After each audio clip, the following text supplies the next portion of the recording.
Welcome to the Landscaping Podcast. My name is Joel Barnett and I'm your host. And in today's episode, I'm talking with Ross Uebergang from Ross Uebergang Landscape. So, Ross is a designer and an educator and also an amazing podcast guest. So, I absolutely loved having this chat with him. It's the perfect blend, as I talk about often, of education and entertainment. And there was a couple of times during the chat I could tell where Ross kind of switched over to teacher mode and he was trying to educate people about certain things about design and there was also some phenomenal stories that he told about his time traveling around the world designing gardens. I love how when he started studying horticulture and design, that he was just doing it because he had an interest in it, not because he saw it as a career. And then now he's when he does designs, he doesn't do a lot because he doesn't want it to become a chore that he has to do. He wants to enjoy the process and enjoy doing what he does. And I think that comes through in the work that he produces. That he's got a clear passion for it, and obviously he's very talented at what he does as well. Ross has done a fair few garden shows as well, and talks about how after doing them he received what he called undue respect from either just being in those types of shows or doing well in them. So the first one that he won, he'd only been out a few months working by himself after studying. So I found that a fascinating point of view in that regard, and I also related that to how a big Instagram following can have the same thing. Um, so yeah, there's some great talking points in this chat with Ross, and some even better stories. And even if you don't listen to the whole episode, I implore you to listen to at the very least the last 5 minutes because he's got a great message in there. But hopefully you enjoy this chat with Ross Uebergang. Ross, thank you very much for joining us on the Landscaping Podcast. My first question for you is, how did you start in the industry? Yeah, that's a while back now. It doesn't feel like it always. It sort of sneaks up on you. I was actually working at a primary school. I used to run out of school hours care programs, actually back down in Geelong where you're from. And I got a grant that was around health, and it was implemented by us to put in vegetable gardens and healthy eating programs, and made a veggie garden, and I just really quite liked it. And I started studying a bit of horticulture on the side, not with any real vision of what I was going to do with it, but I was just interested. And then it kind of went from there. I think I must have been late 20s, maybe 27 or something like that when that happened. And then from there, I did a little bit of study. I liked it, but I didn't really think of it as like a job. It was just kind of something interesting that I was doing. And then I went away on a holiday for a few months, and I came home, and I think I had to move back in with my parents, my dad maybe for a little bit. I had no like accommodation sorted out or something like that. And I was like, crap, I probably should have a plan of what I'm going to do next. And so I looked around, and I started into a diploma of what was called the Diploma of Sustainable Landscape Design back then. I didn't really know what it was. I hadn't put a lot of thought into it. I think what I thought a landscape designer was maybe something more like urban planning and that kind of thing, landscape architecture, larger landscape architecture stuff. I hadn't really thought too much. So I just thought I'll give it a go and see what happens. And probably it took me a year into that course to kind of really fall in love with it, and then it happened pretty quickly from that point on, I think. Where was that course? Where were you studying? It was at the Swinburne campus in Wantirna South, which is where I ended up teaching after that course for a fair while. Yeah, that particular course is defunct for probably must be 8 years or something like that, and now it's just a diploma of landscape design is the current qualification. Yeah. Were they teaching that at Burnley as well? Because I've heard a few people talk about the Diploma of Sustainable Landscape Design. No, no. So Burnley, I teach there as well. That Burnley had what's called an associate degree in horticulture, which is a really good one, but that ceased probably, I don't know, 6 or 7 years back now, something like that. It didn't really, with the Melbourne uni's sort of taken them over, and it didn't quite fit into their their sort of idea of like standard streams for undergraduates, and then postgraduate you move out into other narrower fields for study. And so this associate degree kind of I just don't think it fit their vision. So that one's not around anymore. And then after that, well, at the same time, they still had the Masters of Urban Horticulture, which you could exit early out of into a grad cert in garden design or a graduate certificate in horticulture. So they're the main ones that they do. Yeah. And did you have any sort of artistry background prior to studying? Not really. I was probably more maths and sciencey as a youngster.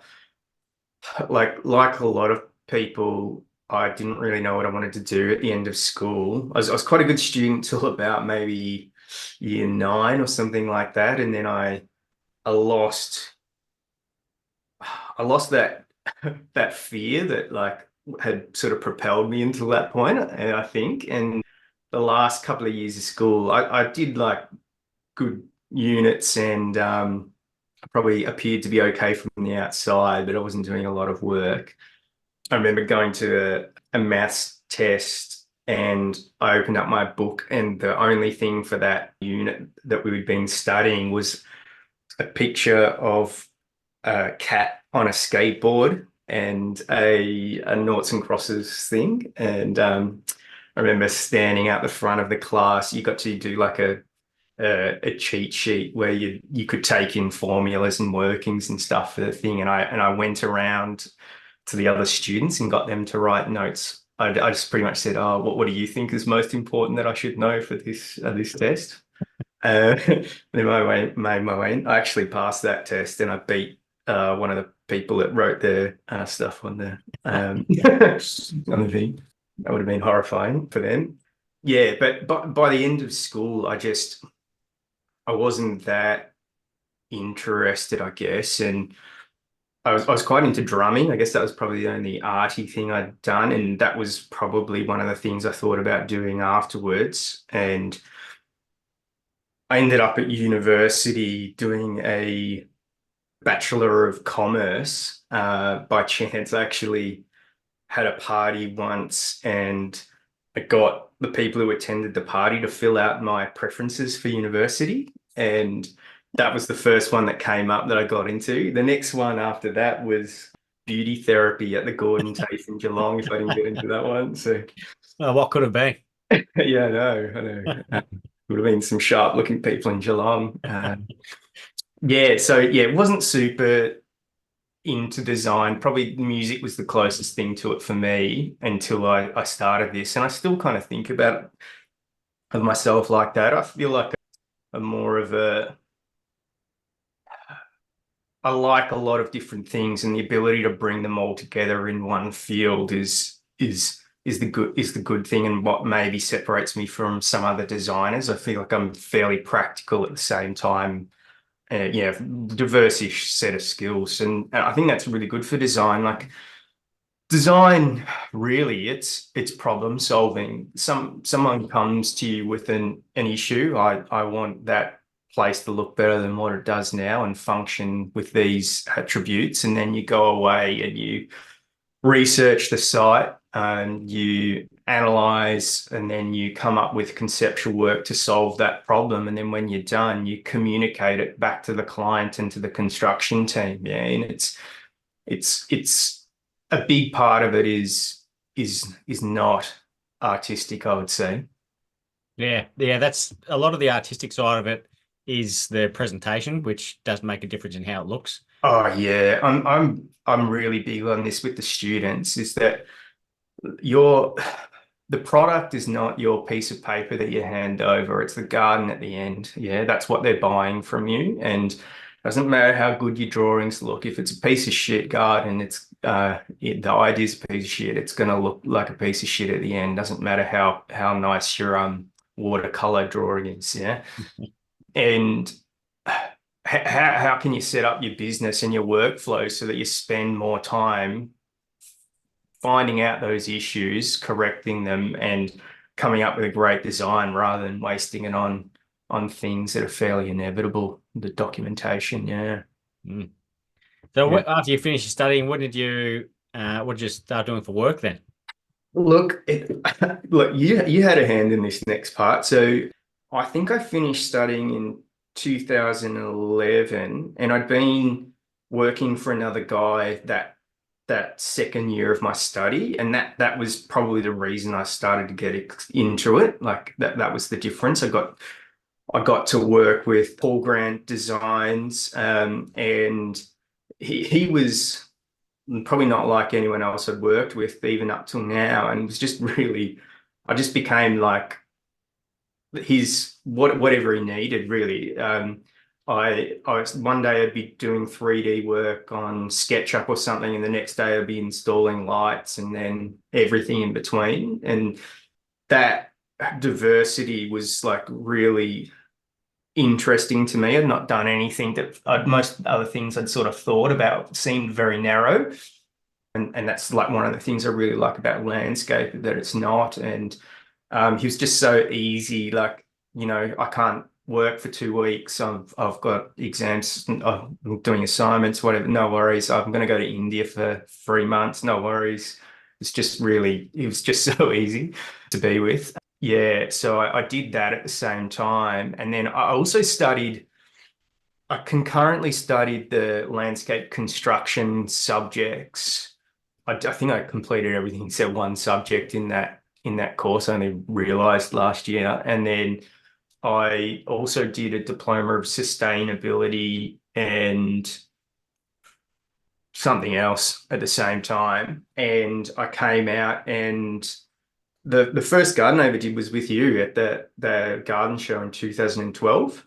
So that was formerly no, still, I think it was the boutique competition called then as well, was it? No, it was the Don Fleming Student Gardens. Oh yeah, good one. Yeah, that one. So we did that, and we won. That was fantastic. And so that kind of gave me a little bit of confidence, but I think it also gave other people like undue confidence in me as well. So like I remember that, like a couple of months later, that was on the front cover of a garden magazine in Thailand, wasn't it? And Yeah. yeah, and I think we ended up in another country as well. And I don't know, you get some undue respect, I think, from garden shows and the things that end up very visible, Instagram and that kind of thing now. But back then, those things weren't that common. So I think allowed me to skip a fair few steps. I think the next garden I did, straight after that, you also were part of, down in Geelong, in Newtown. We did that one on the side of the Yeah. river. Yeah. Yeah. And that one ended up on Gardening Australia. All right.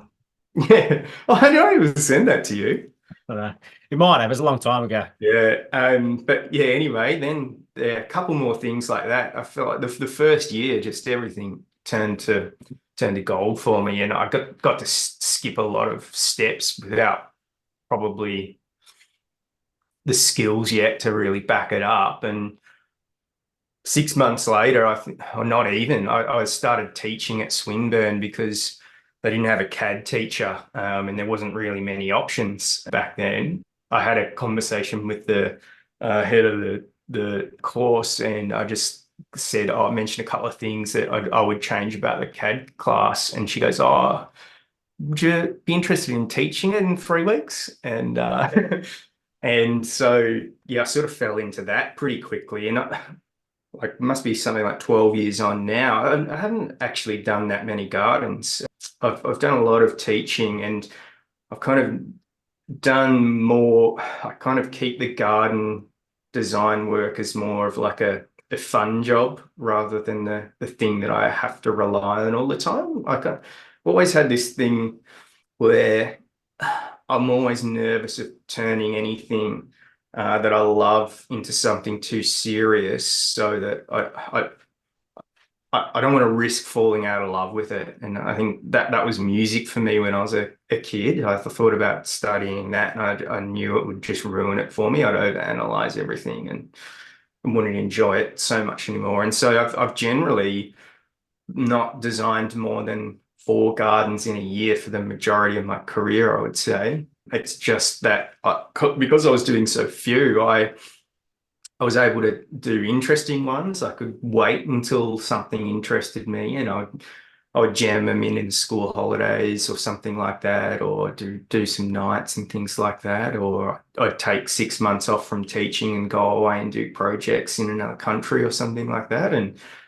yeah, I think it's a very different start to a career than the average person. Yeah, I've been saying that to a few people that design is a great career path because you can do it part time Yeah, around other things as well, so you don't have to commit 100% to it, yeah, and so that you can treat it like almost like a hobby that you get paid for as well, so you yeah. still love it. Yeah, I think that's true. The risk that you run, I think this is something that I worry about is that if you spread yourself over too many things, and it's very hard to do one of them very well. And also like it being a small business, it's hard to like turn off from that.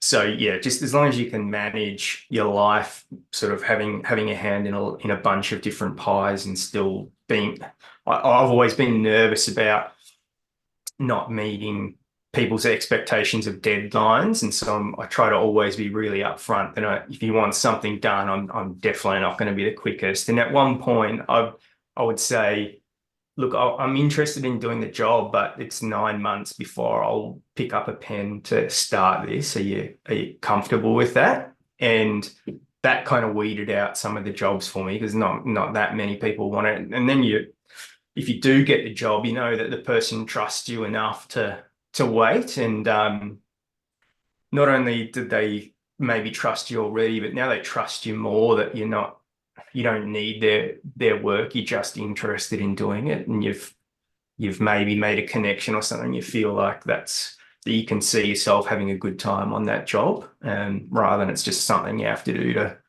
pay the staff or something at the end of the week. Yeah, that's something I've mentioned to a few people on the podcast. Is some of their best projects are the ones where the clients just they want them. They don't want a design. They want them to do a design for them because they've been Yeah, following them and they love their style. yeah, So they just sort of they might mention some things they want to include this and this, but they generally just want them to do what they do yes, in their space yeah. and get a better result.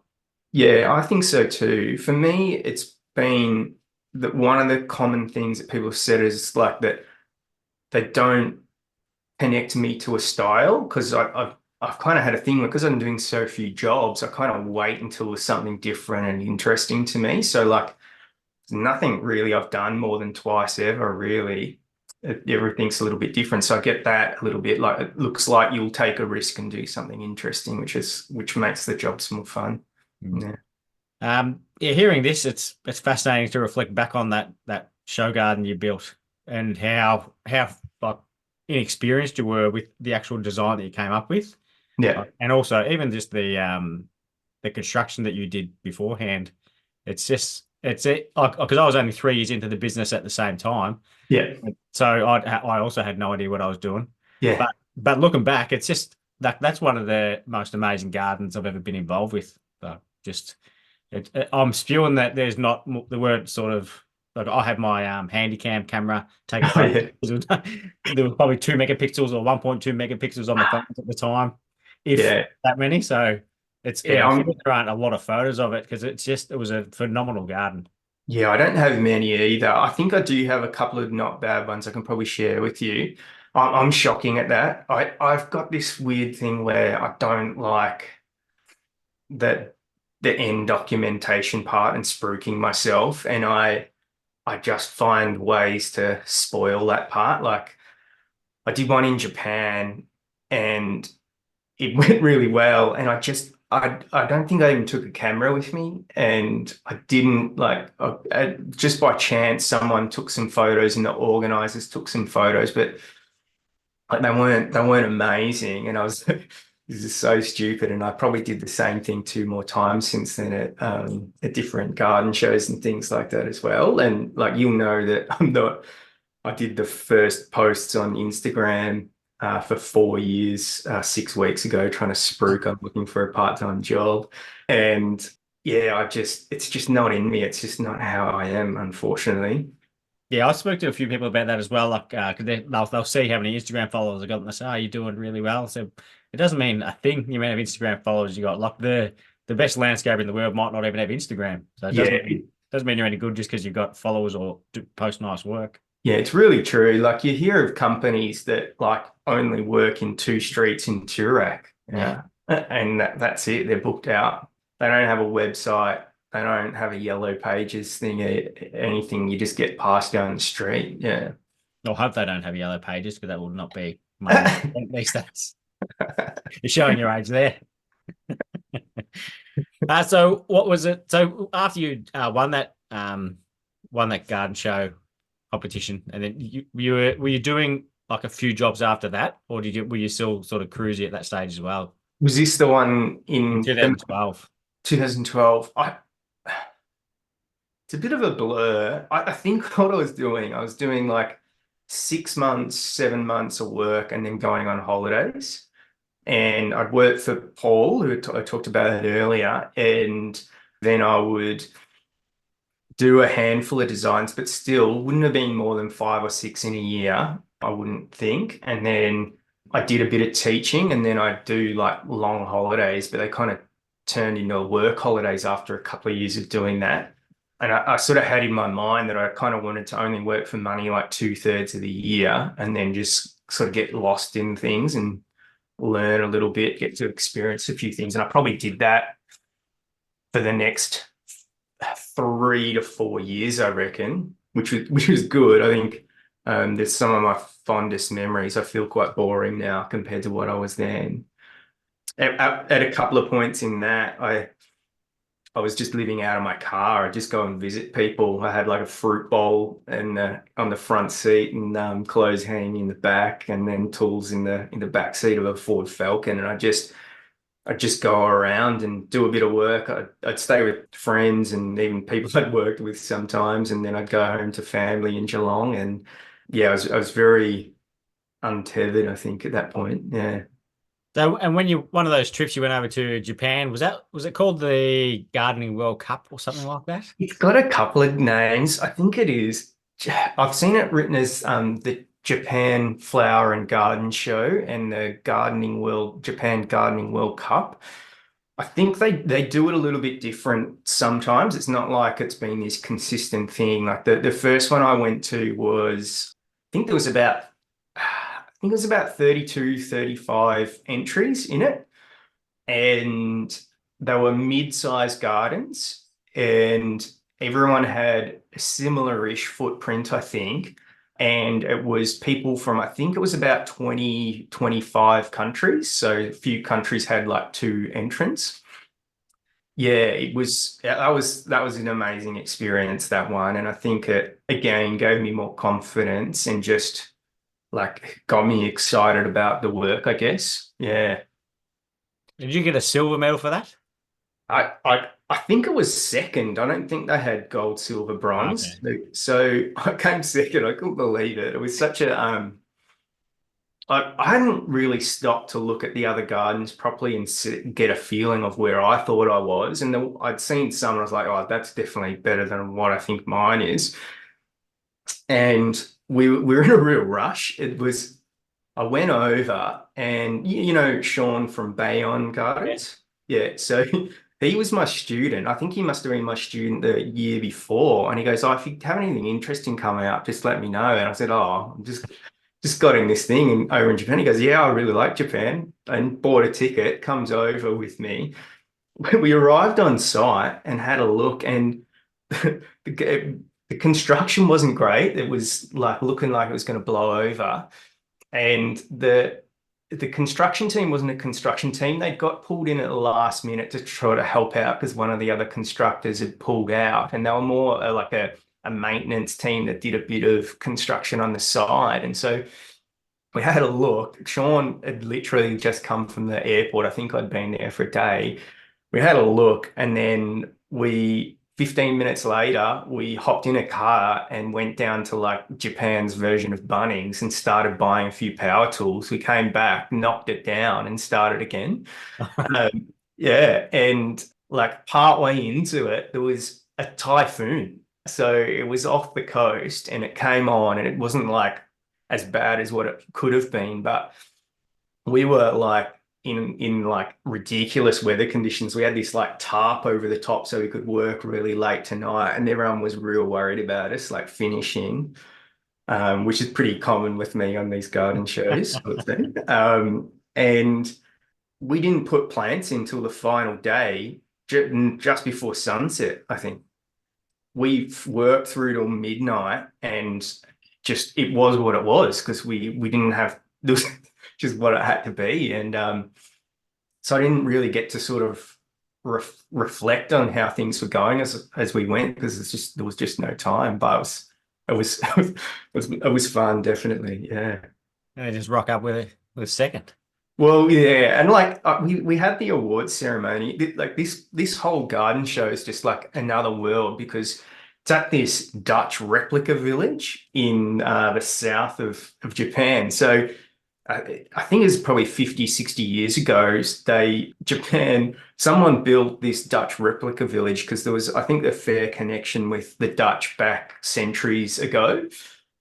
Anyway, at some point in the 90s, I think this AI entrepreneur bought it out and turned it into like a theme park. So it's like windmills and canals and this massive like plot of land with like castles and stuff, but then like supplemented by light shows and dinosaurs and AI stuff. It's the craziest place. And so like we had this award ceremony out the front of this kind of like looks like a palace in between all the gardens. And the gardens aren't show gardens like in Australia where you do things on top of the ground. Like we had excavators and then we dug our whole site half a meter underneath the ground, and it was like you sunken in and you would go down into it. But anyway, like we're at this palace, and like for the whole last week and a half that I've been there, it's just been the same 15 like kind of like Disney songs on repeat. And like you're in that this weird world, and then all of a sudden we've got like a banquet with really important people coming around, and everyone's sitting down being exceptionally polite.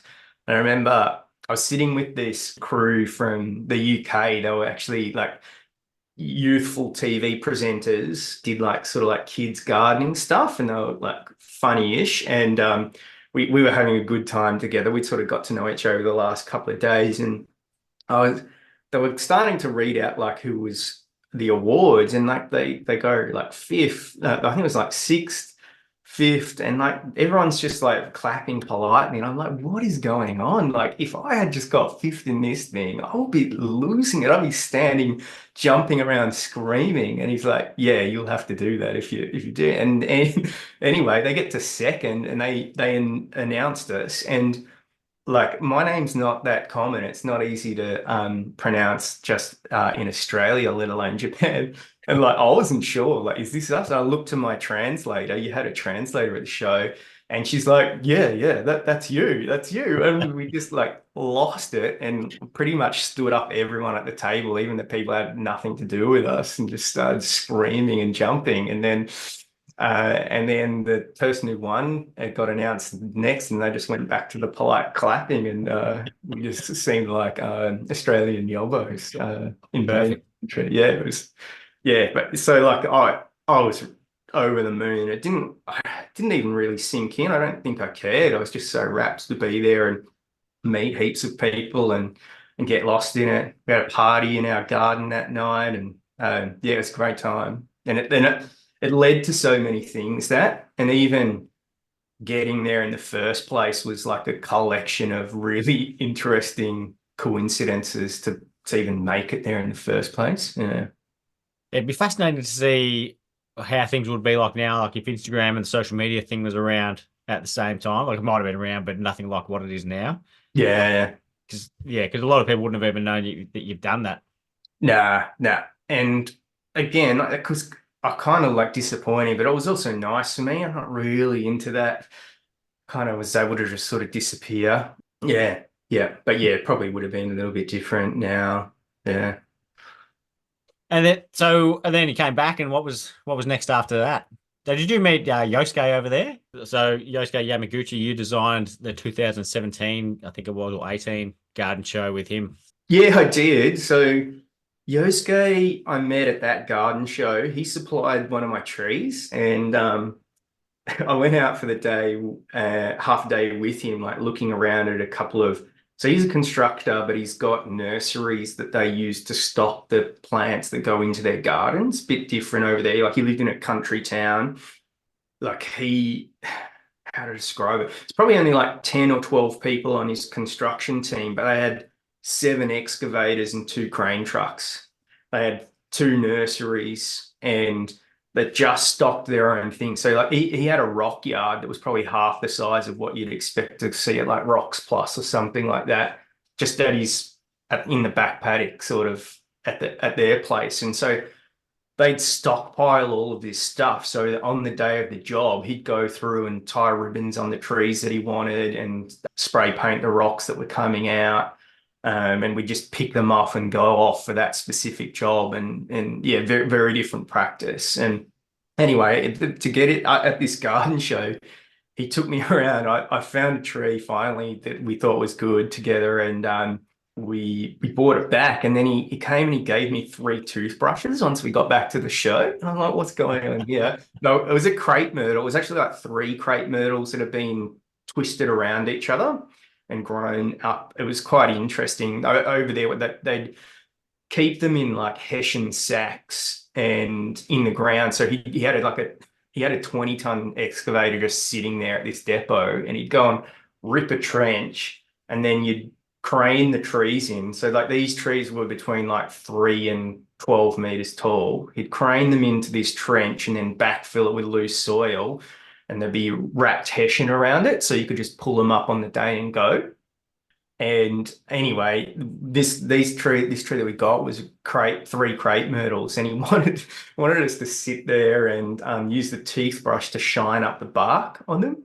And I really did not know if this was a joke or he was serious. Like I thought, like, is he hazing me? No, he was serious, but we actually ran out of time to do it in the end because we just had so many other things that needed to be done.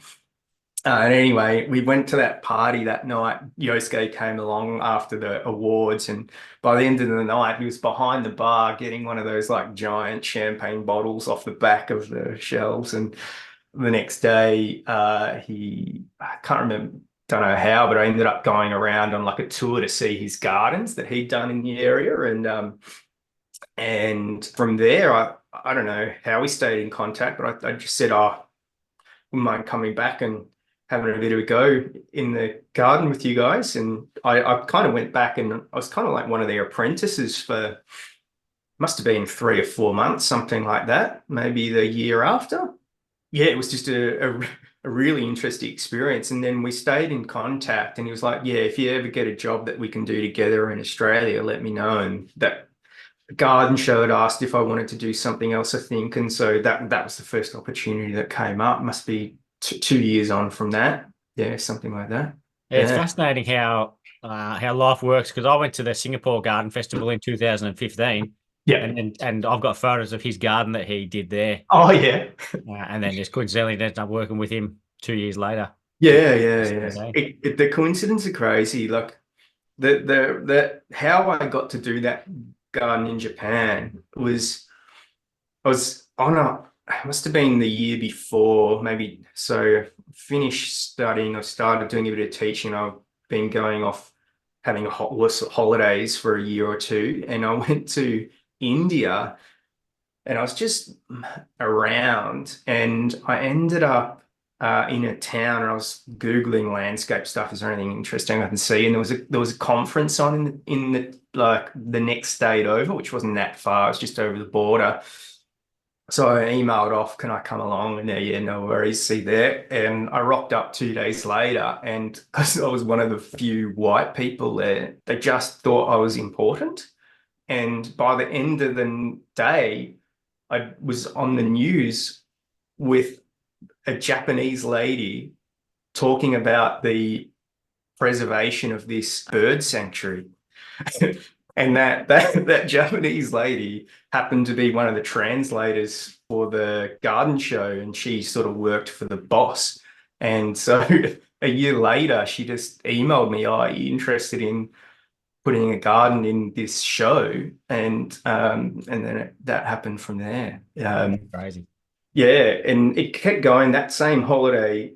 From there, I met a lecturer from a university in America that was, I think, originally from India, or her parents were, and she was doing a project on the Ghats in Varanasi, to a total other side of India from where I was. And she goes, "Oh, we're going in a week. Do you want to come? We'll be there for about 2 weeks, and I've got students coming over. It should be a good time." I was like, "Yeah, yeah, no worries." And like again, I think she just thought I was more important than what I was, because I was at the conference and I worked a bit at the TAFE, and maybe I was working at Melbourne Uni by that point. Don't remember. And so I ended up going over the other side of the country, and I was working on a thesis project for this university. And then by the end of the second week, we're doing a presentation to the mayor about our ideas to change the movement around the place. So it was like, it's just like and that was the first, for me, that was like a consistent thing over the first 5 years. I just said yes to everything. And I didn't have a permanent job. I didn't have kids. I didn't have any liabilities. Like, I paid for everything cash up front, and I could just go and do those things. Yeah, and it was just a series of those kind of things happening from that point on. I remember I was so cheap at that point. The students were staying at this like 5-star hotel that the university had picked for them, and they were paying like $90 a day. It was pretty cheap back then. I was paying $1.40 for my accommodation, and after being in this town for a night, I ended up actually bunking one double bed, four of us, two French sisters and a guy from Canada. Because we were in this, it was freezing. It was the middle of winter, and we just This is a this is a family show, Ross. Just careful where you're going. well, it didn't go any sideways from there. I can truthfully say everything was above board. We just bonded, and we stayed in this room. So I was paying like $1.40 a day, and I remember like one day of accommodation for them was equivalent to 2.5 months for me, and they were paying, their internet connection was 3 times the price of my accommodation. And it was just yeah, I was living a very very different life to them, and probably most people actually. Yeah, it's awesome. Not a lot of people do that as much these days. That it doesn't feel like they don't, even though it seems like it's more accessible to do those types of things. It seems like there's not a lot of people who are sort of living their life while they like living that kind of life while they can. Yeah, I don't know. It's hard to tell. I feel like I'm so disconnected from Yeah. what really happens in the world now. I'm a pretty quiet person these days, and keep to myself a fair bit. And now I feel like I'm the older guy that's talking about the next generation, and I'm probably very out of touch. Yeah. That'll Or complaining about supermarket prices like me. yeah, yeah, exactly. Speaking of Yosuke before, so Mythic's contacted you and you just sort of said, I've got this guy I can do it with. Is that how it worked? I think so. I remember I had a work experience girl, Siam Lam. Do you know her? I know the name. She did an achievable garden, worked for Eckersley's for a while, and now she's doing stuff, great stuff. And well, she was back then as well. Anyway, I think we did it together. We went in for a meeting together, because she was with me, and just said, "Oh, this is the idea. We're roughly thinking of this." And they're like, "Yeah, no worries." And I remember like they gave us the like, "We can afford to pay this much," and I was like, "Oh, can we squeeze another 5 grand out of you? Because we're gonna have to fly them over in a translator and that kind of thing." There, yeah, all right, yeah, yeah. From there, it was it just, I don't know. It feels like it was another blur. Like, it was bit more organizing than a normal one. A lot of online meetings, probably not that many, but a lot of background stuff happening. Like you were saying earlier, is like you kind of got to make it work while you're there. You don't necessarily have the luxury of everything being like pre-built and perfectly planned. You've got to be able to be fluid on some of these garden shows. There's a lot of people that don't like to work that like that, but I think for me, I enjoy it like that polishing that last 10% and like changing things until the last minute is what takes something from being very good to having like that little bit of magic. And so that one had to be like that. And yeah, it was fun. I don't you were lucky though. You went home to Geelong every night. My house, we were living in a little two-bedroom place in South Kingsville, just on the other side of the bridge, and we had I think at one point we had 14 people sleeping at our place in the two bedrooms. It was chaos, and like the Japanese guys that came over, they're just partiers. So like every night, minimum 3 a.m. they were up to, and then the work ethic and the like ability to push through is just not like anything else. And that was my experience working over in Japan as well. Like we did a lot of interstate jobs, and you would partner up with, and well, I don't think this is how most things work in Japan, but this company anyway, this is how Yosuke rolled. We'd partner up with another crew that was local in that other state. I don't know, he'd build up these connections, and then we'd move over to that state for a week or two, and he'd rent out a house. There'd be four of us on the tatami mats in each room laying down, and then you'd go to work, you'd come home, and then you'd go to the onsen and out for dinner. And then probably 5 nights of the week, we'd go party after that. And everyone just had to get up and pretend that they weren't absolutely exhausted. And I think they were a bit more used to it than me. But oh man, it was, yeah, like the those stereotypes that you see of like Japanese businessmen partying. For me, that was the experience I had. I don't know if it's like that everywhere, but for me it was. And even again, I went back to speak at a conference over there a few years ago, and yeah, the boss of the conference took me out, and again, like crazy partying, and yeah. Yeah, don't think I could survive like that. Not anymore. I was exhausted by the end of that garden show. I remember I wasn't thinking properly at the end, and I was grumpy. Yeah. Normally I'm like just so focused on getting things done, but by I was stuffed by the end of that one. But did you have anyone telling you how crazy of an idea it was? Because it wasn't a normal garden. Like Ah, there was hardly any living plants in there. yeah, It I was don't like know. it was a, it was like supposed to be like the Grampians, is that right? Or that kind of area? Yeah, it was to represent the Grampians, but with like a more Japanese aesthetic. So we had she oaks and things like that in there. And we're lucky enough that our family owns a few hundred acres of the edge of the Grampians. And so we I don't know, 100,000 trees on there. So we did some pruning, brought in some she oaks that we had there, and then ended up getting taken back, and we built some fencing and stuff out of them after that. I'm a bit of a scavenger. I don't like things going to waste.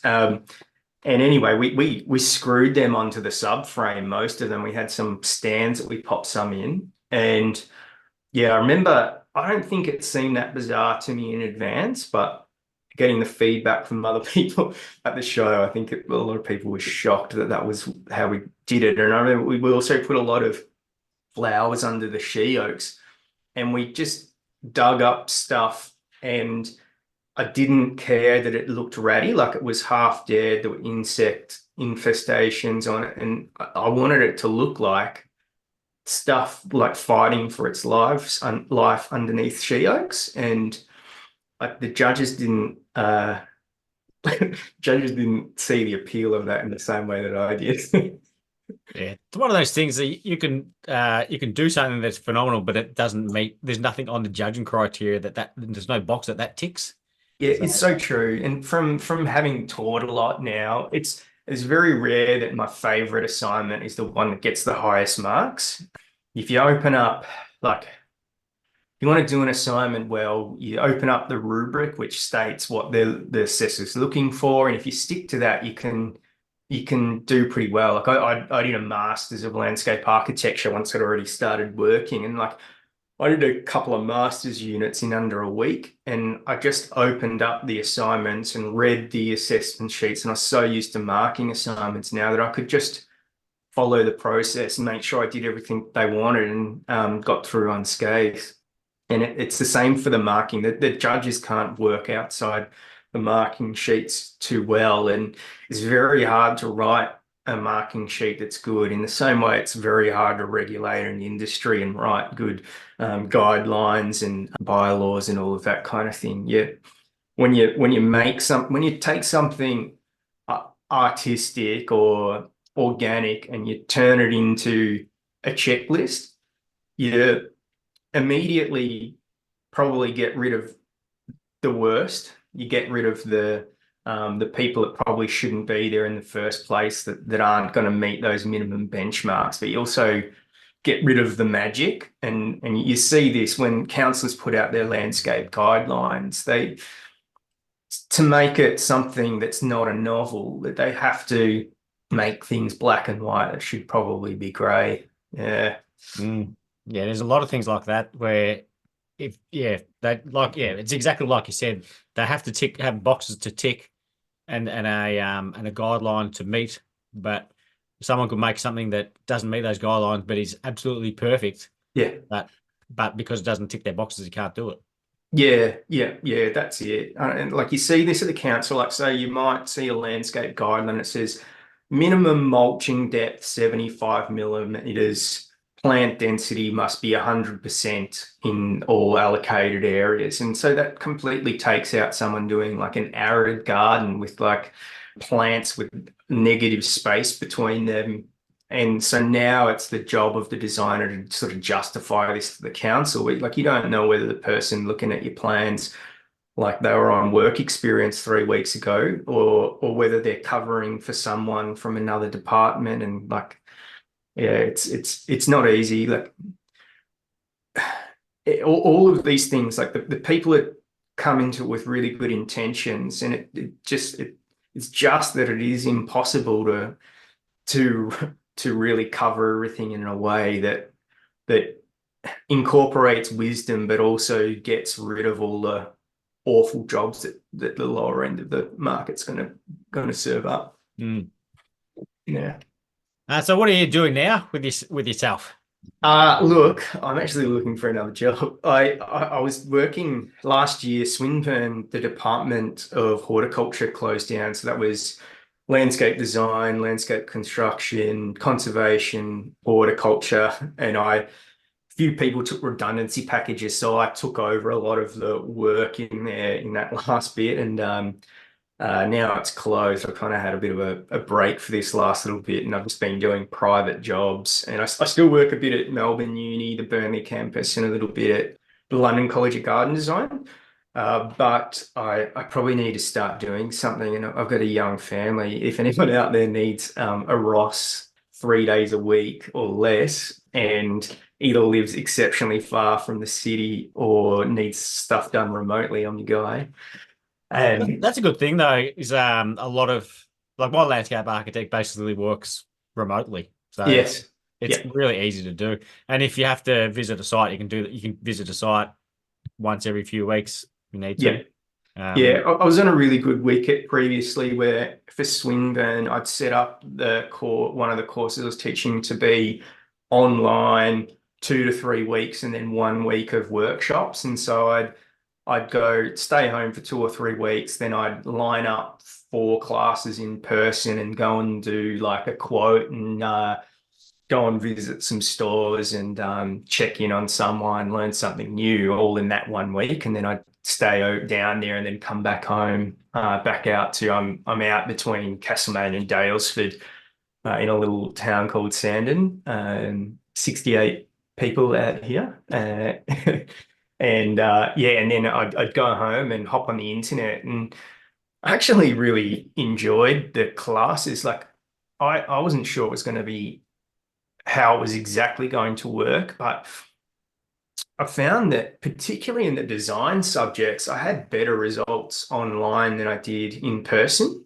Few factors, I think. Like one of the biggest ones was that when you're in a classroom and you go around and you check on people's work and give them feedback, maybe the person either side of them peers in and has a bit of a look and gets some benefit of that feedback that you give them. But I would be doing like 15 critiques a night for 10 minutes with a student, but everyone sees. And by the time you're on to the fourth critique, you've answered two-thirds of the questions that the next people are going to have. And so now we're going into like real depth on everything.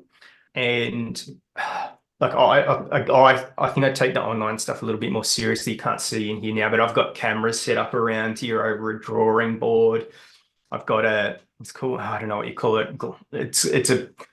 Effectively, it's a window that I shine light across, and I can use like fluoro chalk markers, and I can stand behind it so I can look at the students on the screen while I'm drawing and stuff like that. And we've got four monitors here, so you're on one. If I was in class, the students would be on one. The content that they could see is on one, and then like me madly Googling when I don't know something, the question you asked about is happening on the other one. And like I actually really enjoyed it, and I think some things it was definitely worse for, but a lot of things it was similar, and a lot of things it was better. I'd love to do that again. If there's any TAFEs out there listening and they want to start a new diploma of landscape design, semi-correspondence, let me know. Yeah, that's a great idea. And it was good because the London College of Garden Design, they do a lot more online now. Because I think at the start they were just doing it all in person. Yeah, But then yeah, now they're doing it. I think you've got to do some parts of it in person, but a lot of it is online, which it allows it to be open to a lot more people. yeah. It is. It's handy. It's got the challenge is always doing something simulcast. I find so like there's people in person and on the internet. I find that more Yeah. challenging than all on the internet and then full in-person days. But because they've got interstate and international, some New Zealand students as well, yeah, you got to make that work. Because I'm doing the CAD stuff mainly with them. The CAD ones I do on the remotely just because it's too hard having to walk around the room and then go back and have a serious computer set up to be able to run all the software and that kind of thing as well. But yeah, it's good. Yeah. Yeah. So it's more like ideally teaching more so than design you're looking to do. Honestly, I'd do anything. Look, I, I like the mixture. Like I'd be happy to dig holes and plant plants a couple of days a week. I'd be happy to do a bit of maintenance, bit of construction. I'd be happy to build stuff from home. I've got like a fairly extensive woodworking and metalworking shop here, and yeah, whatever. I'll teach. I just yeah, I don't want to be by myself. No. Uh, yeah, it's more. I'm just trying to find work balance. That's the main thing, and I enjoy most things. I want to stay a bit more connected to the industry. I feel like I taught a lot these last few years, and it doesn't take long to not feel like you're current anymore, and you're just saying the same things over and over again. Well, there's a lot of people who know you. Like every time I see you somewhere, you're already talking to someone, like at the Landscape Victoria, sorry, the garden show, Yeah, industry night, and then a couple of days ago at the landscape show as well. So yeah. it's, yeah, because I imagine having teaching students, there'd be a lot of them who go on and start their own business, and then yeah, talking to them. Yeah. Yeah. I've got students that have done like 10 times as much time, 10 times as many designs as what I've done because that's all they do now. They knock out 40 a year and I chug away with my three or four. And yeah. And last question for you, Ross, is who do you think would be a good guest to have on the podcast? Ooh, look, I haven't seen everyone that you've had, but I think probably having worked at different institutions and in the workplace and sort of being in touch a little bit with like the landscape architecture world. I would have you had many guests that are in that academic or research or landscape architecture area? Nah, not a lot. Do you know Andrew Laidlaw? It's very, yeah. Yep. I had a tour of the Botanic Gardens a couple of weeks ago with him. So Yeah. Oh, definitely, yeah. yeah, Ripper bloke, he said very he'll come on. personable. Yeah. Yeah. Yeah, I would have him. Andrea Proctor, also from Melbourne Uni. Both I've taught with them at Melbourne Uni for probably 8 or 10 years now. They're sort of been a big impact on me. Andrea's really switched on, and she's a lot of things that I'm not, I guess. So she'd be good. Yeah, I think they're a good start. Yep. I thought of him the other day and then I forgot until you mentioned him, but I'm going to be messaging Sean from Bayonne Gardens as well. Oh yeah, cool. And I can hear about his Japanese trip also. He probably remembers it very differently to me. Yeah, yeah. Well, thank you so much for coming on, Ross. I absolutely loved having this chat. It was, yeah, I loved hearing all those stories too. It was awesome to hear them. So thank you very much. And hopefully, yeah, we'll hear from you soon again.